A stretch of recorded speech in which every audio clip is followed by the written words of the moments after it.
welcome to the Intuitive Insights podcast series. I'm Nina Lockwood, founder and director of Intuitive Interim and Executive Search. Throughout this series, I will be sharing engaging conversations with talented leaders from across the UK transport sector. Today, I am delighted to welcome Heather Waugh, train driver for Freightliner and also passionate advocate for equality, diversity and inclusion, mental health and rail safety. Heather is a real character and a big personality in the railway family who in the last couple of years has risen to prominence with her keynote speeches for events in the UK and internationally and her appearance at COP26. Welcome to Heather Waugh. Heather Waugh, train driver extraordinaire from Freightliner. A very, very warm welcome to Intuitive Insights virtual couch. I'm so delighted that you agreed to join me on the podcast. I'm over the moon, Heather. We've known each other for, I think, probably only about 2 or 3 years since we first had a conversation. And you are just one of the most interesting and inspirational folk that I've come across. So the opportunity to sit here and just to have this opportunity to ask you questions and hear more about your journey feels like a massive privilege. So a huge thank you from me to you for agreeing to do it. I'm not going to thank you for that introduction, because that's setting me up to crash and burn massively now. But we know you're not going to. You know now, because I know you've watched a few, the kind of the format of the Intuitive Insights pod is that I talk to people from the transport industry about their careers, about their journey from what made them join the industry in the first place to where they are today. And they share some really interesting kind of lessons along the way. But as you and I have said, this is so much more than a career story. This is your journey. It's kind of right. It's about you as a person rather than the job title of train driver at Freightliner, which in itself is really interesting. You are leading the way in terms of giving other females that's the kind of, you've got to see it to be it. So you're being a fantastic role model in that respect, as well as many other respects. I'm going to shut up and hand the baton across to you to say, Heather, tell us your story. Tell us who you are, where you've come from, what you're doing. Well, you know, I'm relieved that we're talking journeys rather than careers, because having seen some of your previous podcasts, Nina, that's quite a billing to live up to with some of your previous guests. But you know, journeys are important, and it's a big part of who I am and what's made me. And I think you know, we've just seen what's happened this week with the quite amazing English Lionesses. Yeah. So I think it's quite fitting for me to start my journey as a primary school little girl who just loved football. That's all I wanted to do was play football. And I could never understand why it was okay for me to play with the boys in the playground. And I would always be one of the first picked to play outside in the playground. And come Saturday, all the boys would go off to play for the school. And I wasn't allowed. And I would have given anything to pull on that strip and represent my primary school. Yeah. I wasn't allowed. And do you know, the sad thing is, it wasn't the kids that laughed at me. It was the adults that, do you know, not many, but 1 or 2 that just made you feel that bit abnormal for wanting to do something like that. And my mum obviously sensed, you know, a bit of a void that needed filling. And for reasons only she will ever know, and Nina, if you laugh at this point, this recording might end, she decided that void might be best filled with her daughter learning ballet dancing. Because clearly, Nina, you're doing well, stick with it. Because clearly I had the grace and physique to be a ballet dancer. I have no idea what possessed her. Anyway, I will always remember the day she went out to go and buy me my ballet shoes, and she came home, and instead of ballet shoes, she'd actually went out and bought me my first ever pair of football boots. because my mum had decided that if her daughter wants to play football, her daughter will damn well play football. But we got to secondary school and it was no different. Girls still weren't allowed to play football. And this time I didn't have the same group that I'd had in primary, so football was not an option. My mum decided otherwise. She took it upon herself. She phoned every single leisure centre in the whole of Edinburgh and demanded that they put on something for girls. And finally one did agree. They put on a big girls' football day. And, you know, it was a massive success. About 30 girls turned up to it, just from the local area. And I was picked up by a women's football team that day. I was 11 years old, didn't even know they existed. And to cut a long story short, that decision meant that in my teenage years, I got to go and play football in Italy, in Spain. I got some of the most amazing experiences in my life that will remain with me forever. And that was because my mum decided that was what was going to happen. Yeah. And you've got to remember, you know, we had no money. We came from a really poor part of Edinburgh, and I've no idea how she did it, but she did. She got me to the football training, and even when I decided that I was going to start up the first ever girls' football team at secondary with the help of some teachers, right, my mum went out and bought the strips. Now, this is a woman that used to walk 6 miles home from work just so she could afford to buy my brother and I a cone. Right. So money was tight. Yeah. But she went and did that, and it eventually led to me being invited to the regional council in Edinburgh and invited to start helping them create a girls' football tournament for schools and stuff. Right. And you know, and it's all great stuff, and it sounds great, but when I look back at that time, there's two things that stand out for me, and one of them is that unconsciously, somewhere in there, my mum taught me a very, very valuable lesson that's stuck with me, and that is never to accept barriers, that I can be or do anything that I want. But the other thing that strikes me from back then is that there was two things massively missing from me in what I was doing, and that was passion and anger. I did some good things that people benefited from, but I had no anger and I had no passion. And those things are really, really important, because I was never angry at what I missed out on. I just accepted it. And I think when people start to accept injustices and prejudices, it's very dangerous. It's not a good position to be in. And I'm going to come back to those later if we've got time, because anger and passion are really, really key to my journey. Because I think it's important to remember that why you do something is every bit, if not more so important than actually what you do. Yeah. It's not just about the outcomes, it's about why you did it in the first place. So moving away from football for a moment, but we will return. You'll come back. I moved to Royal Mail. My first real job was with Royal Mail. And ironically, you might want to quiz me on this later, I don't know, but ironically I had two job offers. I had a full-time position in the railway, or I had a part-time position with Royal Mail, and I chose to take the part-time job with Royal Mail. Having made that decision, I was very, very fortunate that just a few months after starting, Royal Mail started their first kind of ever trainee management course. Yeah. And a really wonderful manager at the time that I had put me forward for it, which was incredible considering I just started. Yeah. It was really intensive, 12-week course, really intensive 8-hour assessments at the end of it, and only 2 of us passed it. And in passing, I think I became, at the time, the youngest operational manager ever in Royal Mail. And the reward for that was that I got slung into a delivery office managing 100 postmen. Right. And at our best, we only ever had 2 postwomen.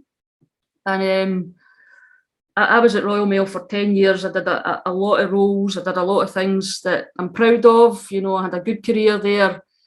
But there's 2 words that are vastly missing from that time, and that's diversity and inclusion. Yeah. Which is probably what, you know, I'm best known for in the railway at the moment. I would have ran a mile if you'd mentioned those words to me as a manager in Royal Mail. And I think that's really important for people to appreciate, that when you hear somebody talking about that, it's not somebody banging on, that actually to be somebody in a minority, to stand up and draw more attention to yourself is the hardest thing in the world.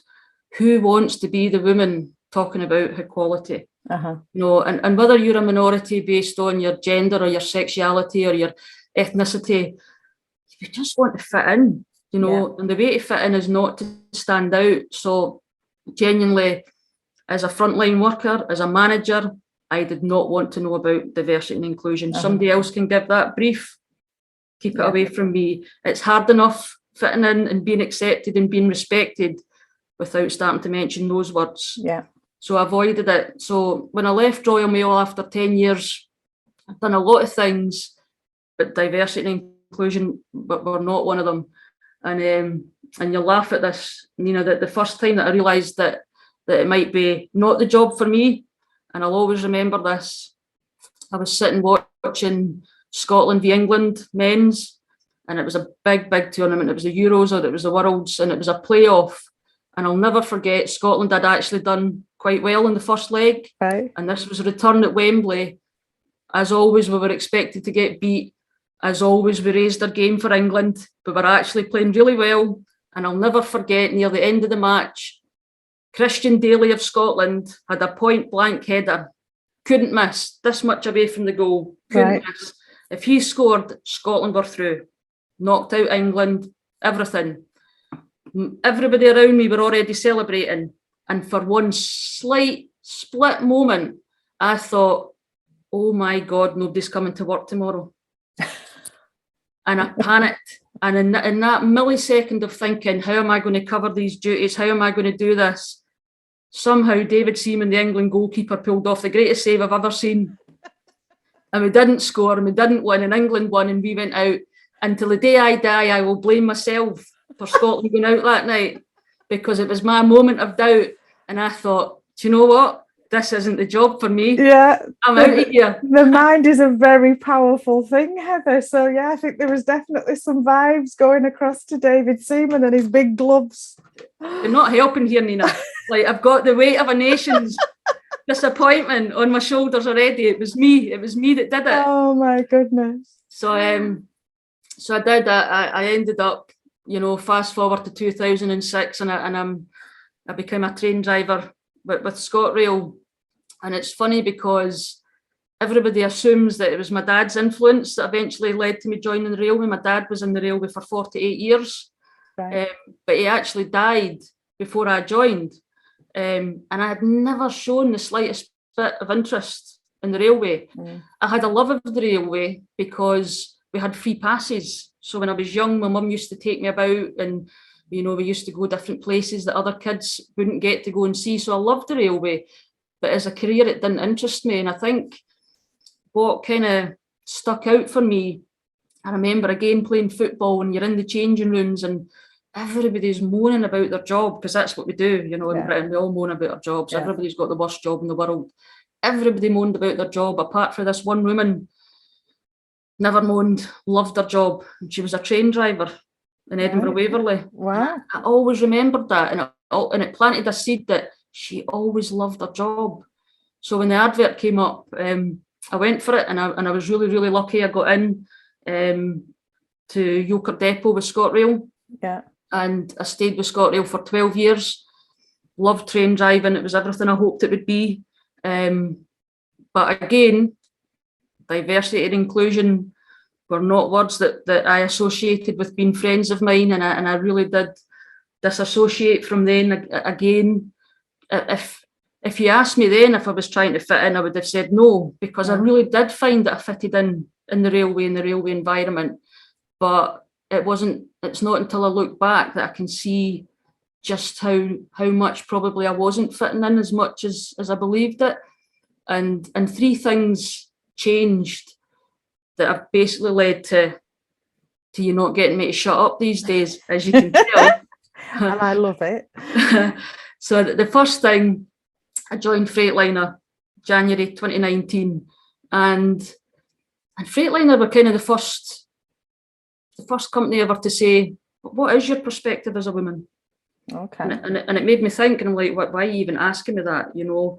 And I've been very lucky that because train drivers have a very unique position and a very unique training and very unique job, train drivers rarely associate you as being a female train driver. You're just a train driver. Okay. You know, you are your job, and that is that. And that's a great thing. So it was the first time I'd ever been asked about that. And they took me to the Women in Rail Awards in 2019. And prior to that, I would have been one of the people saying, you know, how can you talk about inclusion and then have a women's event or an event for BAME or that wouldn't have registered. I would have been one of those people.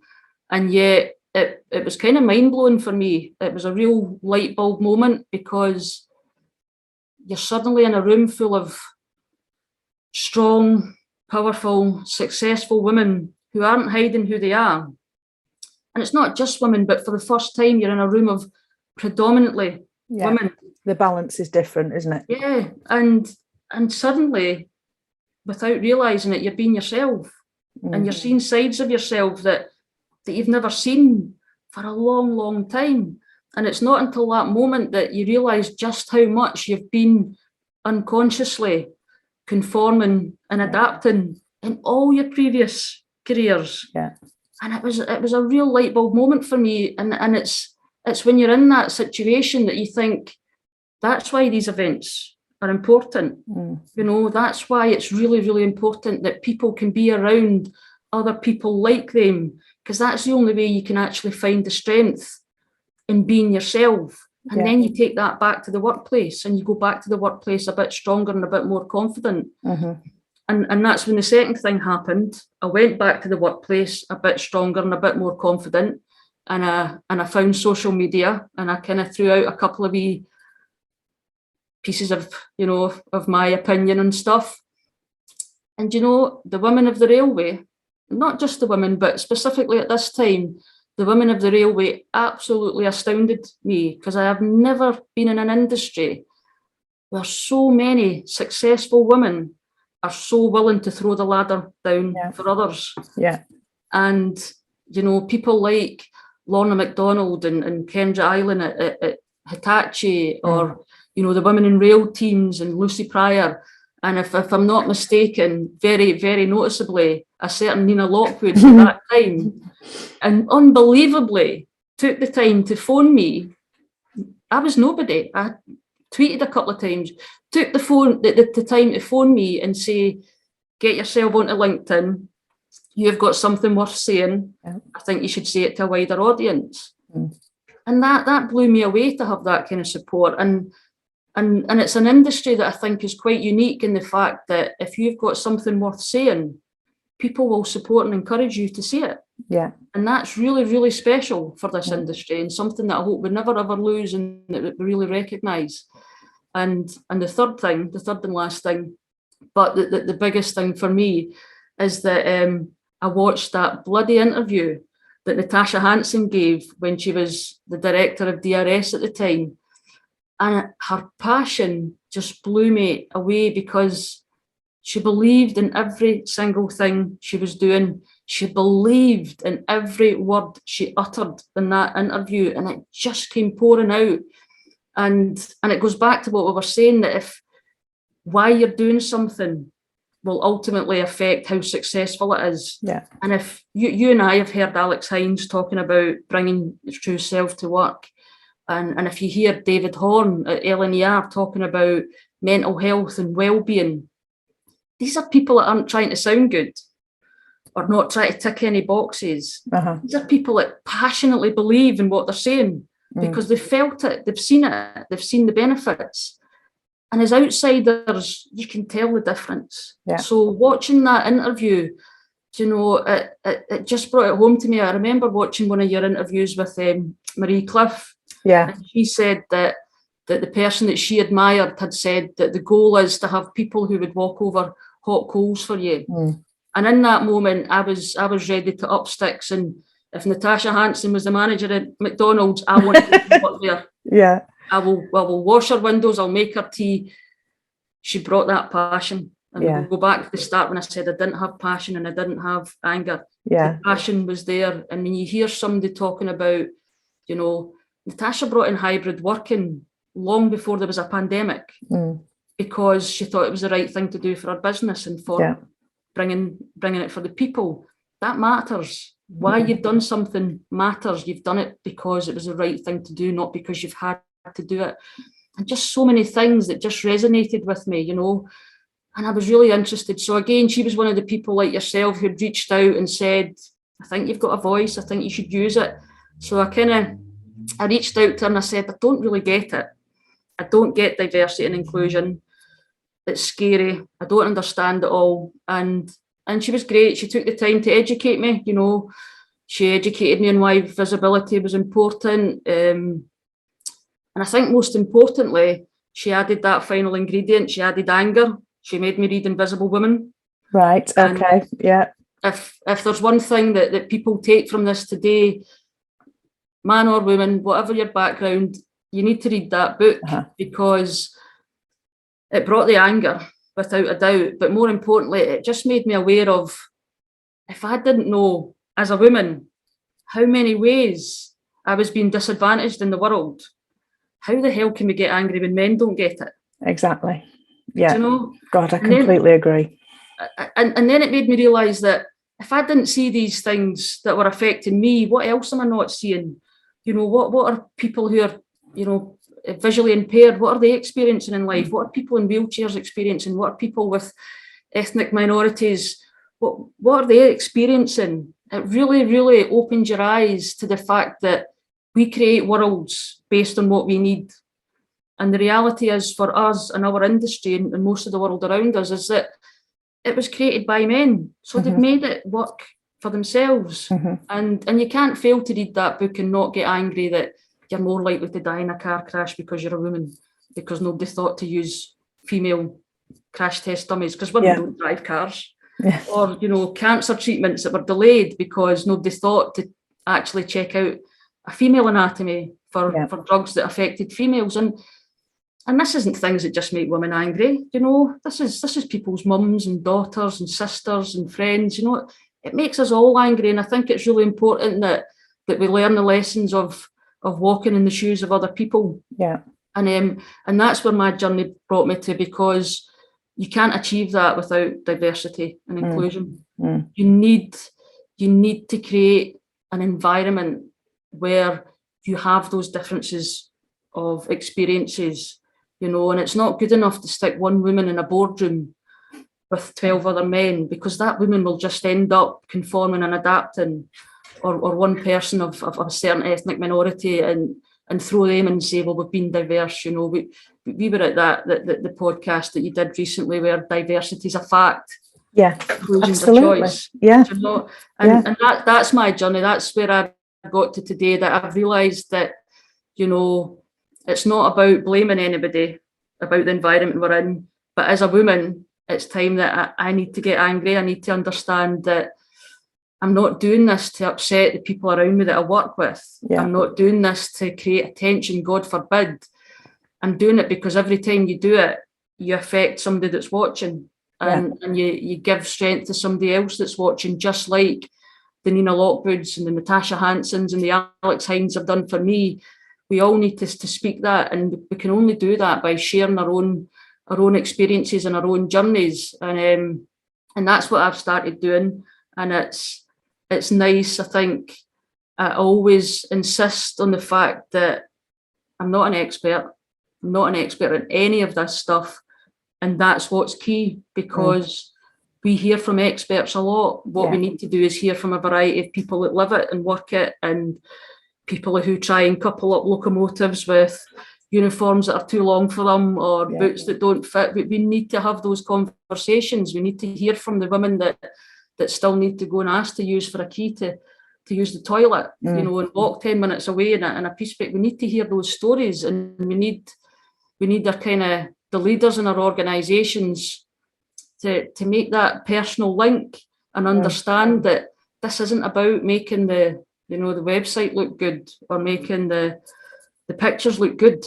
This is your daughters, this is your granddaughters. They deserve to come in and have the same chances. And that's what I've learned, that we've all got a part to play in that. And until we hear those stories and until we make it more personal, we're never quite going to achieve it. So that's my hating diversity and inclusion, Nina, to the present day, where clearly you can't get me to shut up. Which is brilliant. We don't want you to shut up. And I think there's so much in there, Heather, that you've just shared with us. There's so much good stuff in there. From kind of hearing that story about your mum, and if my daughter wants to play football, she'll damn well play football. There's this kind of, there are no barriers. Let's take the barriers down. So growing up in that kind of environment where anything is possible. I saw a fabulous image, and I'm sure you will have seen it. It was shared far and wide yesterday after the Lionesses' amazing victory on Sunday night. There was this tweet that was shared. No idea who the guy is. I just kept coming across it over and over again on my timeline, of his telly in his front room. And there's one of the Lionesses on there, on the telly, on the screen. And his daughter, who's maybe, I don't know, 2 or 3 years old, in a princess dress, a bright pink princess dress, is looking at the screen. And the commentary on the tweet was that this isn't about football. This is about showing my daughter that she can be anything she wants to be. Yep. And that, for me, it still gives me goosebumps. And it's kind of, you use this great thing, it's whether it's a princess or a lioness or anything else. This is what we need to see in order for the next generations, never mind ours, to be able to know that nothing's impossible, actually. There are no limits, but sometimes you've got to fight really hard to get where you want to get to. You had your mum there as that person who kept telling you, yes, you can, Heather. Obviously not everybody has that, that people kind of get pigeonholed and get told, yes, you can be. Oh gosh, so many of my friends were given the choice of secretarial school, teaching, or catering. Yep. That was your kind of, depending on your level of so-called intelligence, you chose one of those things when I was growing up. One of the other things that you said, which has really resonated with me and kind of is linking so much to so many conversations I'm having at the minute, is around as women, we have unconsciously conformed and adapted. There are so many things. So when I read Invisible Women, there were so many things in there and other books where I thought that it never even occurred to me. Yep. That happens every day. I've experienced it hundreds, perhaps thousands of times in my lifetime. It never occurred to me that wasn't being made easy for me, or it was more challenging for me because of my gender. So that unconscious conformity and adapting to the world is, I think, a really interesting point. It's it really blows my mind that we spend so much time talking about male allies and pushing men to do more for diversity and inclusion, and actually so many women don't understand what it is.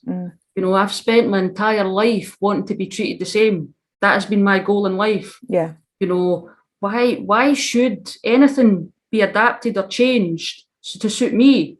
I knew what the job was when I came in. I will bloody damn well do that job on those terms.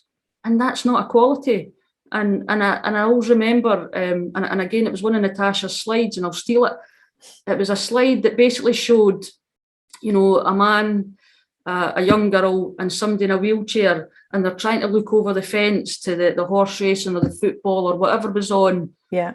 And the man could see, the girl couldn't, and obviously the wheelchair user certainly couldn't. So they gave everybody the same size of box, and they told them all to stand in the same size of box. So the man could see even better. The shorter girl still couldn't really see, and the wheelchair user still couldn't see at all. No. That's equality.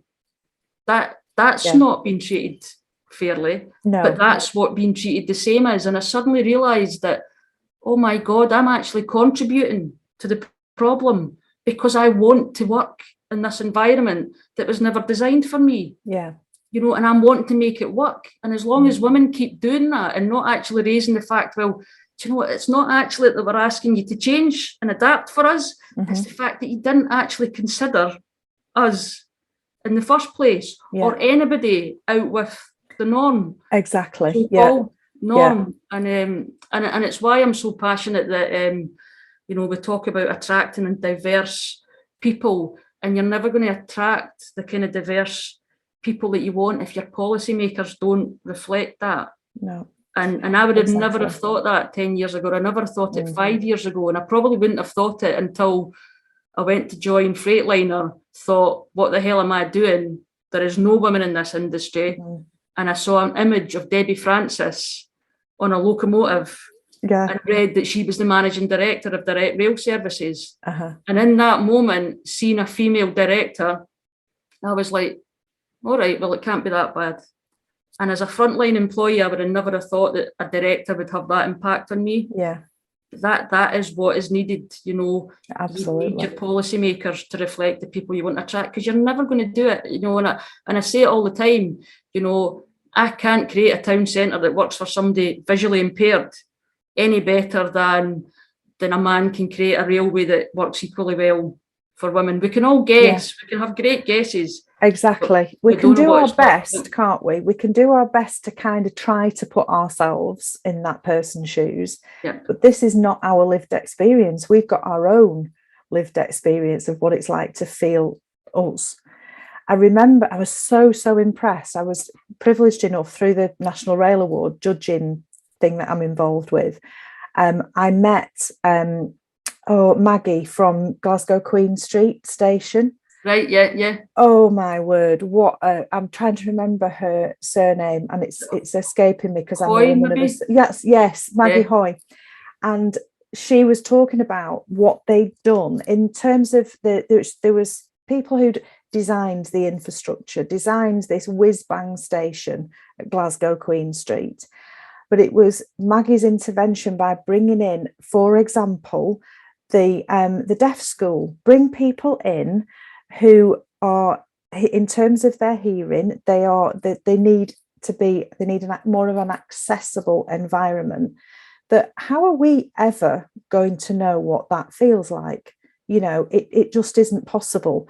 You could perhaps, I guess, put a blindfold on if you want to try and get that experience, but it's contrived. It's like we're doing it for an experiment. What about somebody who lives with that every single day?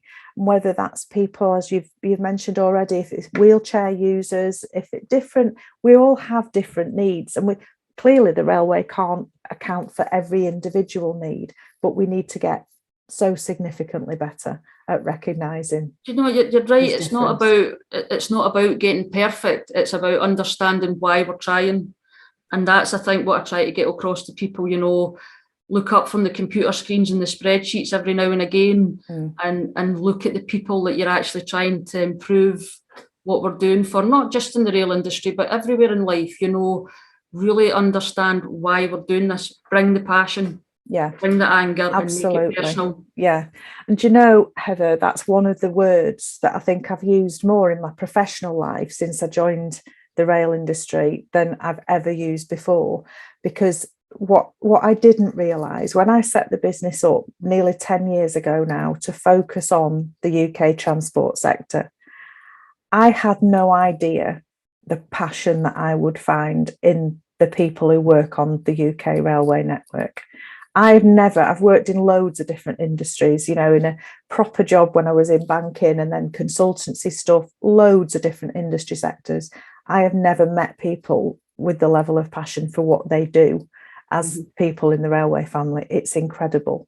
And it's, I guess, being able to channel that in a direction, which again, another word you've used before, it's about educating ourselves, because I am definitely on a learning curve in relation to understanding, even for myself, spotting when, am I doing it right? Yep. Am I in a situation where I could help someone else understand me better? Can I understand other people better? And that whole kind of sense of belonging that DDS talked about, and I know you've read the book about belonging, about workplace belonging, and how do we make everybody feel like they do belong, they have been picked to join the team, and they're not just some randomer that, oh, we'll put up with you, but we don't really want to know anything about you, or we don't want to help you in any way. Yeah. So there's so much, isn't there? Gosh, there is so much. You've shared with me these kind of 3 things that have kind of come together to encourage you and inspire you actually to put your head above the parapet and say, yeah, you know, somebody's got to do something about this, so it may as well be me. So your voice is getting stronger and stronger in the industry, and you've got international speaking events, haven't you? Not was it COP26 was really impressive, Heather, but then you've recently done an international event, haven't you? A speaking event. So your voice is getting stronger, your voice is getting louder in terms of helping other people to understand what we need to do as human beings, actually, not as the rail industry, just as human beings. Yeah. So this might be my next question to you. I'm going to ask it anyway, because it's the time-honoured Intuitive Insights magic wand moment. Right. Because there's so many more things than 3, but I've got 3 wishes for you for things that we could do which would make the rail industry a better place to work in. I think the first thing would be a brand. Yeah. I think that we have quite possibly, if not the most unique, then one of the most unique industries anywhere in the world, you know, because the rail industry, the rail family, it doesn't matter where you are in the world. If you're railway, you're railway, and we operate in similar ways. What other industry can you enter as a 17-year-old who doesn't know what they want to do with their career, and could stay in this industry, learn their ways, find out what they like, find out what they don't like. They could be an accountant, they could be an events manager, they could be a marketing manager, they could go into comms, they could be a train driver, an engineer, you name it. We have got the career here for every young person. And they don't even need to know what they want to do when they come in. Yeah. You know, they don't, because we don't have the answers at 17. Very few people do. You can come into this industry and you can do anything. And we're also one of the very few industries that still reward good attitudes and hard work. You know, it's not just about your background. It's not just about your qualifications. If you come in and you show willing, you can move from being a guard or a maintenance team and become a managing director. It's happened in this industry. Yeah. The sky's the limit. How many other industries provide that? And yet we are still not attracting those people. We should be one of the first industries that youngsters look at, regardless of what their background is, regardless of their sex or their culture. We should be the industry that is right up there as providing all of this, you know. And yeah, you've got NHS places and people like that offer something like that. But, you know, we really do have excellent conditions. We've got good pay. Why are we not doing it? So somewhere along the line, our message and our brand needs to get stronger. We need to get out there. We need to unite. And we are good at uniting. I know we're not in a great place at the moment, but we are really, really good at uniting. Where the people in this industry are so proud. You know, they're so proud of our industry. Why are we not getting that message right? So that would be my number one. You know, I'm with you. Get that. And the number two, following on for that, is if we get that brand right and we get those people in, what are we going to do to keep them? Because we have got all these amazing things, but we're still not quite getting things right in the industry. You know, we're still not retaining the best people.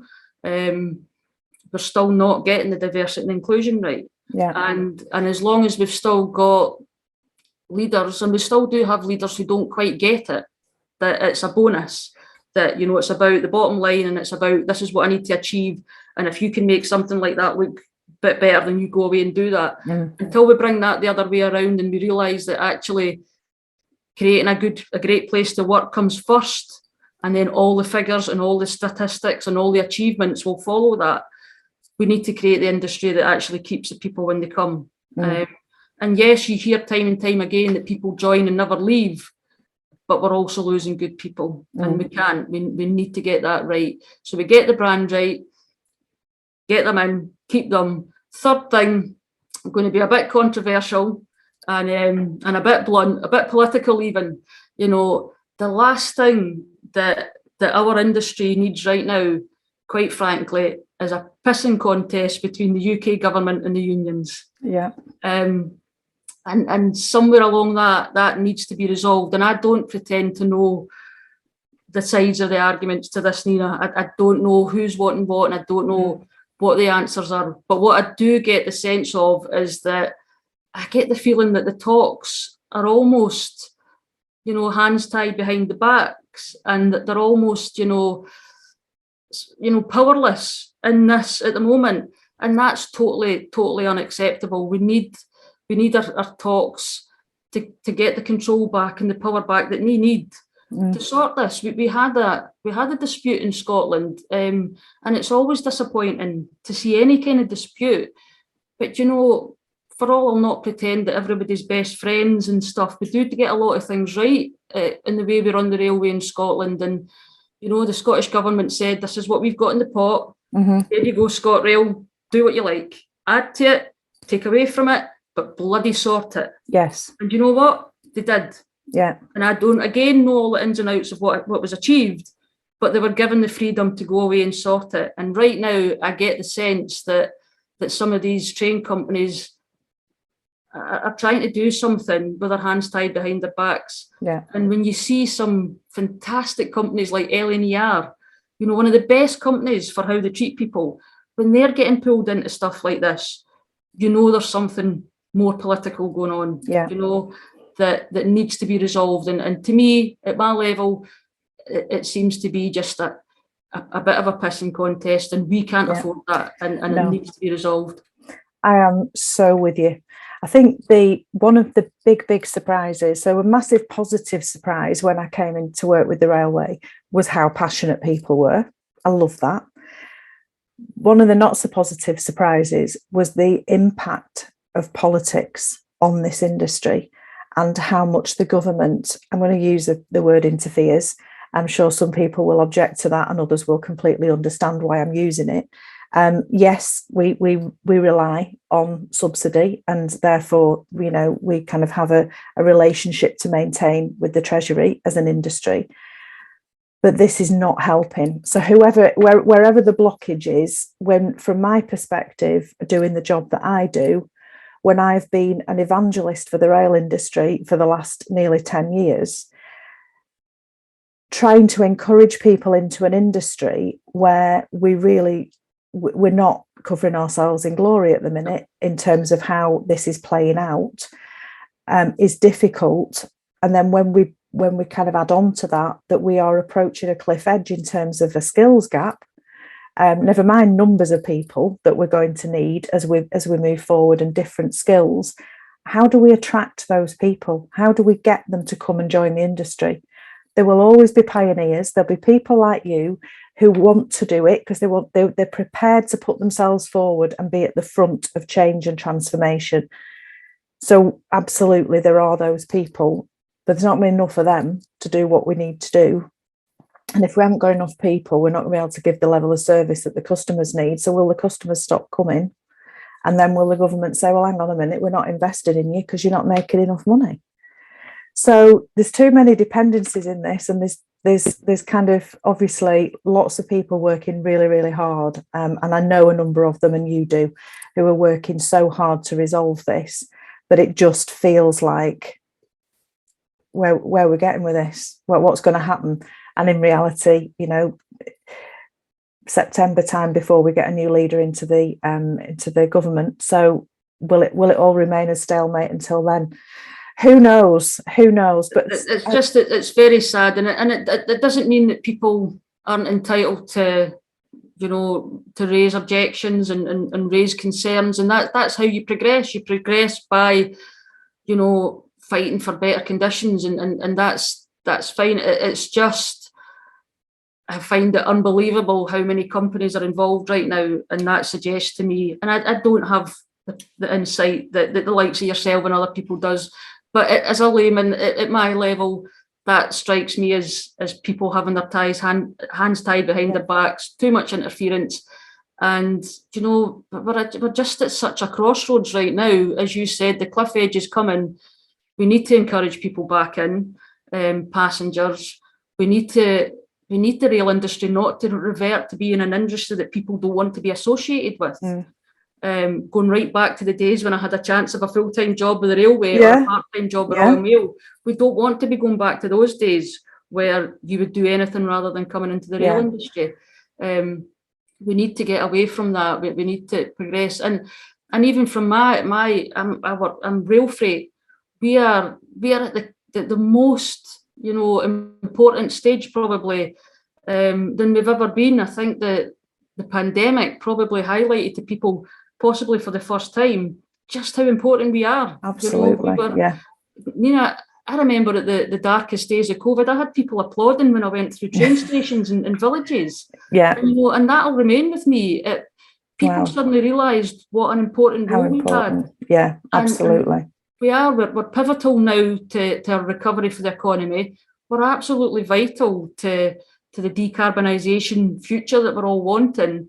And, you know, it's not just about scaring passengers off. It's about scaring everybody off, scaring customers off. One of the best things in my job is when I go alongside that motorway and I pass all those lorries, and I tell you, I sit there so smug, knowing that I've got 80 lorries in my one train. Yeah, absolutely. Yeah. Still, I think, why are all these lorries there? We need to get those lorries and get them on here. Yeah. We can't afford this. And if people are playing political games, don't play it with our industry. Don't find somebody else to ruin.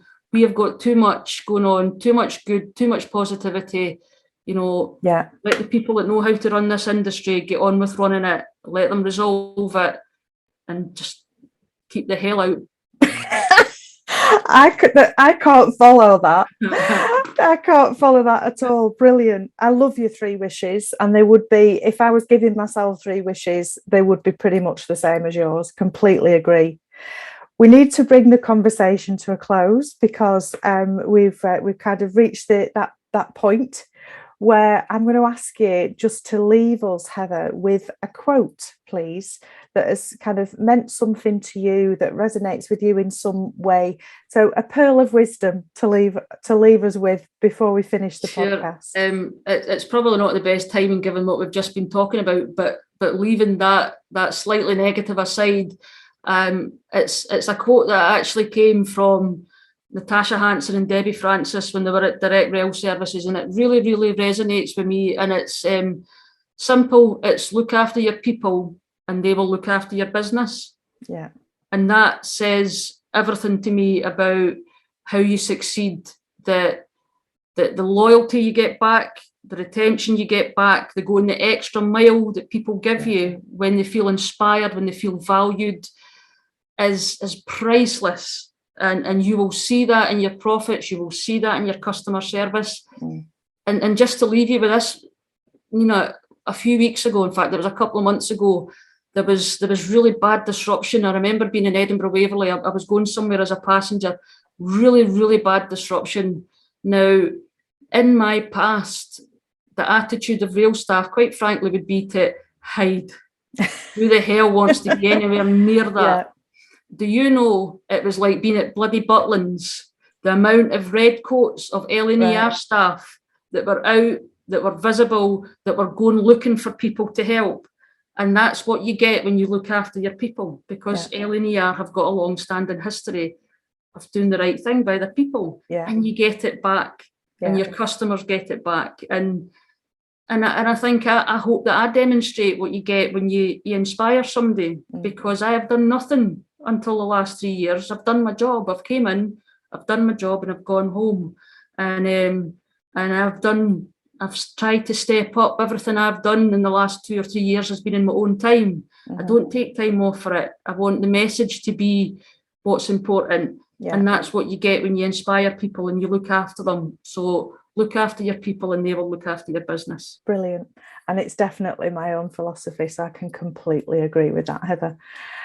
Heather Waugh, thank you so much for joining me. I've loved the conversation. There is so much more that I want to discuss with you, and we'll come to that another time, I'm sure. But in the meantime, thank you so much for being such a fabulous guest today. I'm really grateful to you. Thanks so much, Nina. My huge thanks to Heather for sharing her own thoughts and insights so openly, as I knew she would. I really appreciate you taking time